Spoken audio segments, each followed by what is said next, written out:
ओम शांति। आज 23 अक्टूबर 2020 की साकार मुरली। पहले सुनते हैं मुरली के कुछ मुख्य पॉइंट्स। बाप बच्चों को कितनी ऊंच बनाते हैं। रोज बच्चों को समझाते हैं कि कोई भी विकर्म नहीं करो। तुमको ऐसा बाप मिला है तो बहुत खुशी होनी चाहिए। बाप कहते हैं मुझे याद करो और दैवी गुण धारण करो।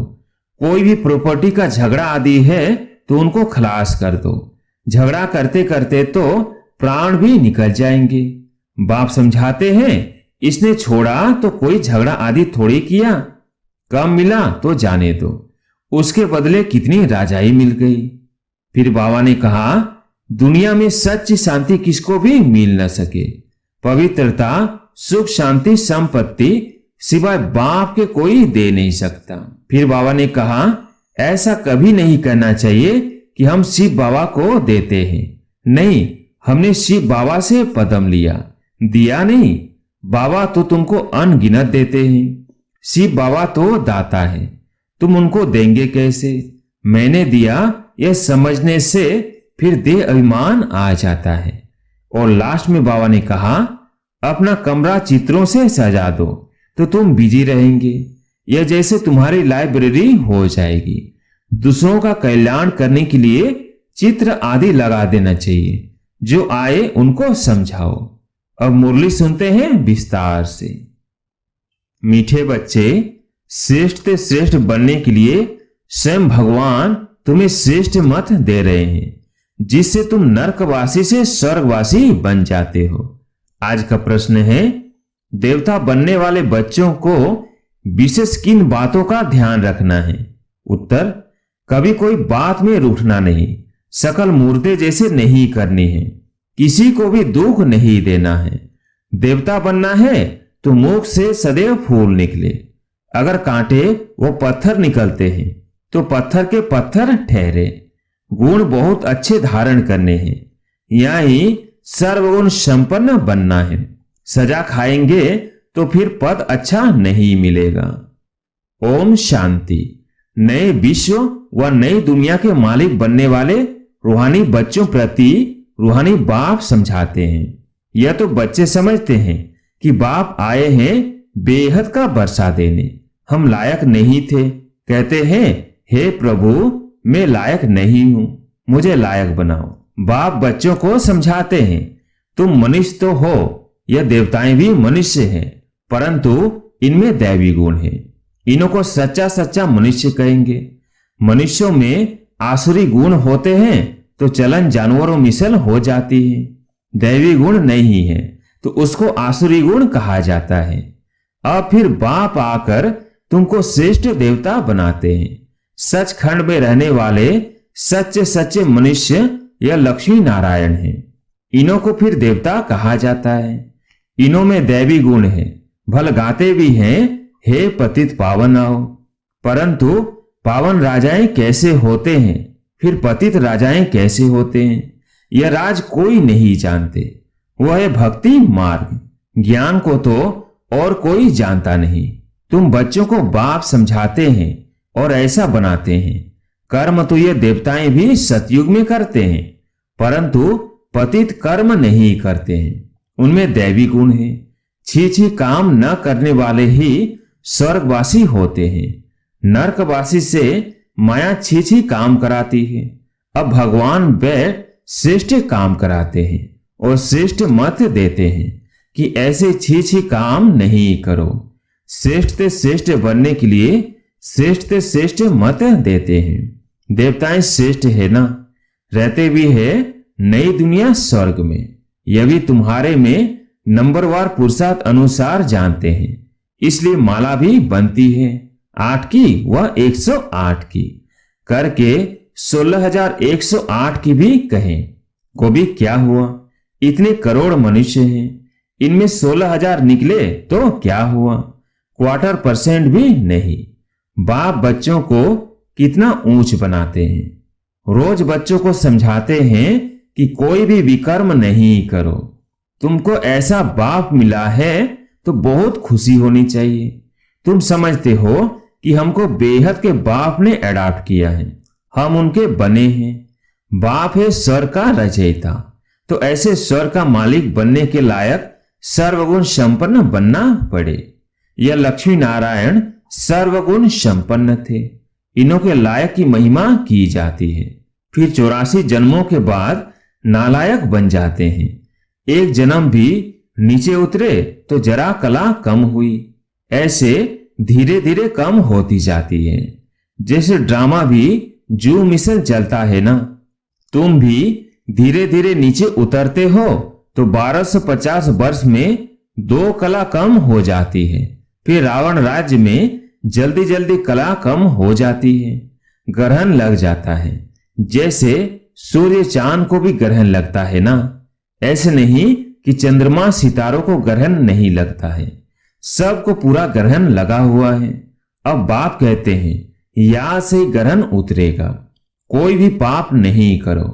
पहला नंबर पाप है देह अभिमान में आना, यह कड़ा पाप है।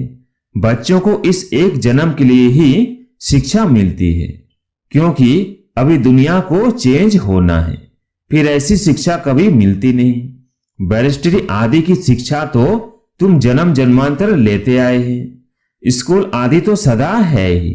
यह ज्ञान एक ही बार मिला, बस ज्ञान सागर बाप एक ही बार आते हैं, वो अपना और अपनी रचना के आदि मध्य अंत की सारी नॉलेज देते हैं। बाप कितना सहज समझाते हैं। तुम आत्माएं पाठधारी हो, आत्माएं अपने घर से आकर यहां पाठ बजाती हैं, उनको मुक्ति धाम कहा जाता है। स्वर्ग है जीवन मुक्ति, यहां तो है जीवन बंद। यह अक्षर भी यथार्थ रीति याद करने हैं। मोक्ष कभी होता नहीं। मनुष्य कहते हैं मोक्ष मिल जाए, अर्थात आवागमन से निकल जाए, परंतु पाठ से तो निकल नहीं सकते। यह अनादि बना बनाया खेल है। वर्ल्ड की हिस्ट्री ज्योग्राफी हूबहू रिपीट होती है।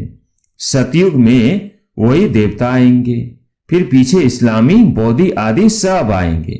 यह ह्यूमन झाड़ बन जाएगा, इनका बीज ऊपर में है।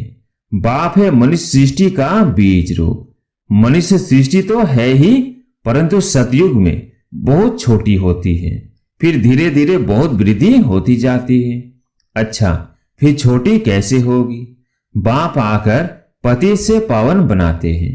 कितने थोड़े पावन बनते हैं, कोटों में कोई निकलते हैं। आधा कल्प बहुत थोड़े होते हैं, आधा कल्प में कितनी वृद्धि होती है। तो सबसे जास्ती संप्रदाय उन देवताओं की होनी चाहिए, क्योंकि पहले पहले यह आते हैं, परंतु और धर्मों में चले जाते हैं, क्योंकि बाप को ही भूल गए हैं। यह है एकज भूल का खेल। भूलने से कंगाल हो जाते हैं, भूलते भूलते एकदम भूल जाते हैं। भक्ति भी पहले एक की करते हैं, क्योंकि सर्व की सद्गति करने वाला एक है, फिर दूसरे किसी की भक्ति क्यों करनी चाहिए? इन लक्ष्मी नारायण को भी बनाने वाला तो शिव है ना, कृष्ण बनाने वाला कैसे होगा? यह तो हो नहीं सकता। राजयोग सिखलाने वाला कृष्ण कैसे होगा? वह तो है ही सतयुग का प्रिंस। कितनी भूल कर दी है, बुद्धि में बैठता नहीं है। अब बाप कहते हैं मुझे याद करो और दैवी गुण धारण करो। कोई भी प्रॉपर्टी का झगड़ा आदि है तो उनको खलास कर दो। झगड़ा करते करते तो प्राण भी निकल जाएंगे।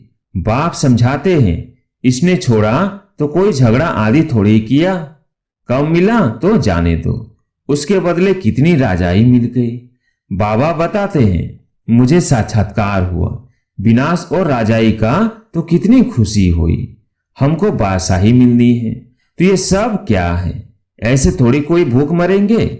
बिगर पैसे वाले भी पेट तो भरते हैं ना। मम्मा ने कुछ लाया क्या? कितना मम्मा को याद करते हैं। बाप कहते हैं याद करते हो यह तो ठीक है, परंतु अभी मम्मा के नाम रूप को याद नहीं करना है। हमको भी उन जैसी धारणा करनी है। हम भी मम्मा जैसे अच्छा बनकर गद्दी लायक बने। सिर्फ मम्मा की महिमा करने से थोड़ी हो जाएंगे। बाप तो कहते हैं मामे कम याद करो, याद की यात्रा में रहना है, मम्मा जैसा ज्ञान सुनाना है। मम्मा की महिमा का सबूत तब हो जब तुम भी ऐसा महिमा लायक बनकर दिखाओ। सिर्फ मम्मा मम्मा कहने से पेट नहीं भरेगा और ये पेट पीठ से लग जाएगा। शिव बाबा को याद करने से पेट भरेगा। इस दादा को भी याद करने से पेट नहीं भरेगा। याद करना है एक को, बलिहारी एक की है।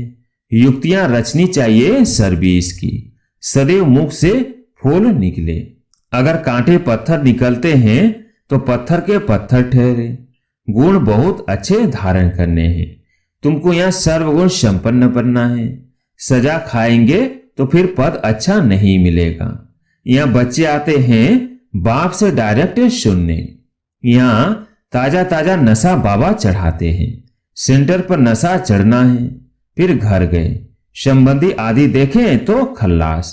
यहां तुम समझते हो हम बाबा के परिवार में बैठे हैं।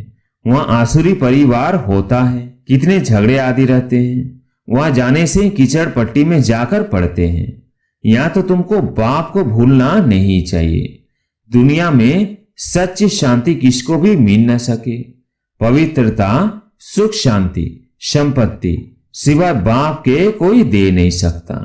ऐसे नहीं कि बाप आशीर्वाद करते हैं, आयुष्मान भव, पुत्रवान भव। नहीं, आशीर्वाद से कुछ भी नहीं मिलता।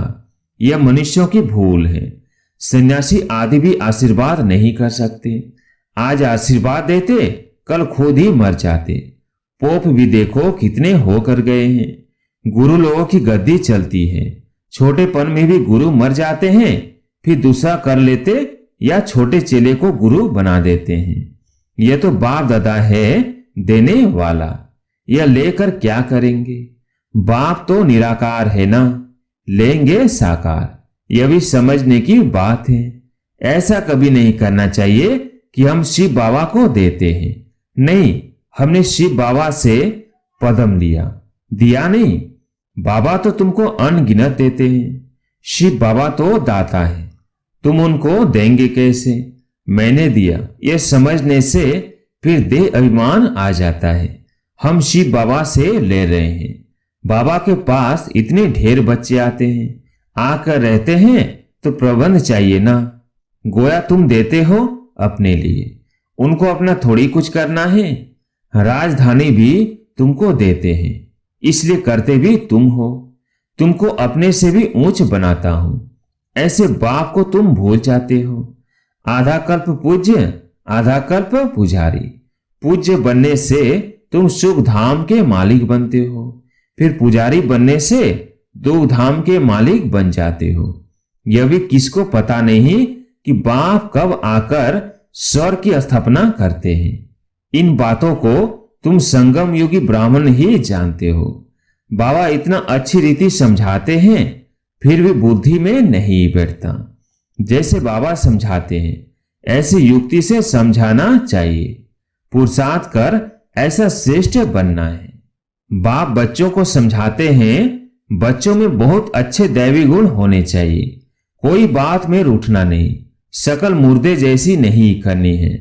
बाप कहते हैं ऐसे कोई काम अभी नहीं करो। चंडी देवी का भी मेला लगता है।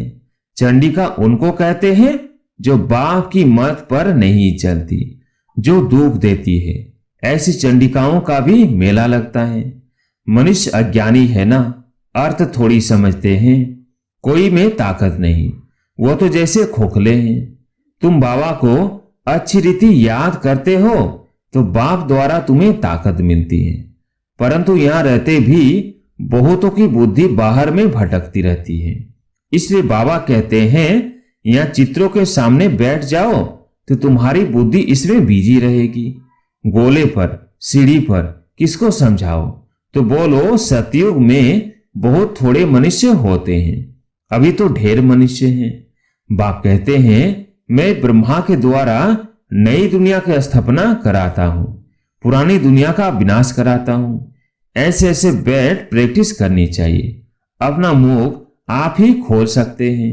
अंदर में जो चलता है वो बाहर में भी निकलना चाहिए। गूंगे तो नहीं होना। घर में रड़ियां मारने के लिए मुख खुलता है, ज्ञान सुनाने के लिए नहीं खुलता। चित्र तो सबको मिल सकते हैं, हिम्मत रखनी चाहिए, अपने घर का कल्याण करें। अपना कमरा चित्रों से सजा दो तो तुम बिजी रहेंगे, यह जैसे तुम्हारी लाइब्रेरी हो जाएगी। दूसरों का कल्याण करने के लिए चित्र आदि लगा देना चाहिए। जो आए उनको समझाओ, तुम बहुत सर्विस कर सकते हो, थोड़ा भी सुना तो प्रजा बन जाएंगे। बाबा इतनी उन्नति की युक्तियां बतलाते हैं। बाप को याद करो तो तुम्हारे विकर्म विनाश होंगे। बाकी गंगा में जाकर एकदम डूब जाओ तो भी विकर्म विनाश नहीं होंगे। यह सब है अंधश्रद्धा। हरिद्वार में तो सारे शहर का गंदा आकर गंगा में पड़ता है। सागर में कितना गंद पड़ता है, नदियों में भी किचड़ा पड़ता रहता है। उससे फिर पावन कैसे बन सकते? माया ने सबको बिल्कुल बेसमझ बना दिया है। बाप बच्चों को ही कहते हैं कि मुझे याद करो। तुम्हारी आत्मा बुलाती है ना, हे पतित पावन आओ। वो तुम्हारे शरीर का लौकिक बाप तो है, पतित पावन एक ही बाप है। अभी हम उस पावन बनाने वाले बाप को याद करते हैं। जीवन मुक्ति दाता एक ही है, दूसरा न कोई। इतनी सहज बात का अर्थ भी कोई समझते नहीं। अच्छा, मीठे मीठे सिकिलदेव बच्चों प्रति माता पिता बाप दादा का याद प्यार और गुड मॉर्निंग। रूहानी बाप की रूहानी बच्चों को नमस्ते। हम रूहानी बच्चों की रूहानी बाप दादा को याद प्यार गुड मॉर्निंग नमस्ते नमस्ते। धारणा के लिए मुख्य सार। पहला पॉइंट, मुख से ज्ञान रत्न निकालने की प्रैक्टिस करनी है। कभी मुख से कांटे व पत्थर नहीं निकालने हैं। अपना और घर का कल्याण करने के लिए घर में चित्र सजा देने हैं। उस पर विचार सागर मंथन कर दूसरों को समझाना है, बिजी रहना है। दूसरा पॉइंट, बाप से आशीर्वाद मांगने के बजाय उनकी श्रेष्ठ मत पर चलना है। बलिहारी शिव की है, इसलिए उन्हें ही याद करना है। यह अभिमान न आए कि हमने बाबा को इतना दिया। आज प्यारे मीठे बाबा का वरदान है, विश्व कल्याणकारी की ऊंची स्टेज पर स्थित रह, विनाश लीला को देखने वाले साक्षी दृष्टा भव। विश्व कल्याणकारी की ऊंची स्टेज पर स्थित रह, विनाश लीला को देखने वाले साक्षी दृष्टा भव। अंतिम विनाश लीला को देखने के लिए विश्व कल्याणकारी की ऊंची स्टेज चाहिए, जिस स्टेज पर स्थित होने से देह के सर्व आकर्षण अर्थात संबंध, पदार्थ, संस्कार, प्रकृति के हलचल की आकर्षण समाप्त हो जाती है। जब ऐसी स्टेज हो तब साक्षी दृष्टा बन ऊपर की स्टेज पर स्थित हो, शांति की शक्ति की किरणें सर्व आत्माओं के प्रति दे सकेंगे। आज का स्लोगन, ईश्वरीय शक्तियों से बलवान बनो तो माया का फोर्स समाप्त हो जाएगा। ईश्वरीय शक्तियों से बलवान बनो तो माया का फोर्स समाप्त हो जाएगा। अच्छा, ओम शांति।